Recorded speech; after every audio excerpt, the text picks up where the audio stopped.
అయోధ్య రామ మందిరం ప్రారంభోత్సవం కార్యక్రమంలో శ్రీరాముడి భక్తి గీతం పాడిన జర్మనీ గాయని కసండ్రా మే స్పిట్ మాన్ తన తల్లితో కలిసి ప్రధానమంత్రి నరేంద్ర మోదీతో భేటీ అయ్యారు.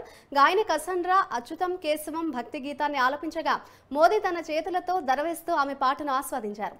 అంతేకాదు వాహ్ అంటూ ఆమెను అభినందించారు.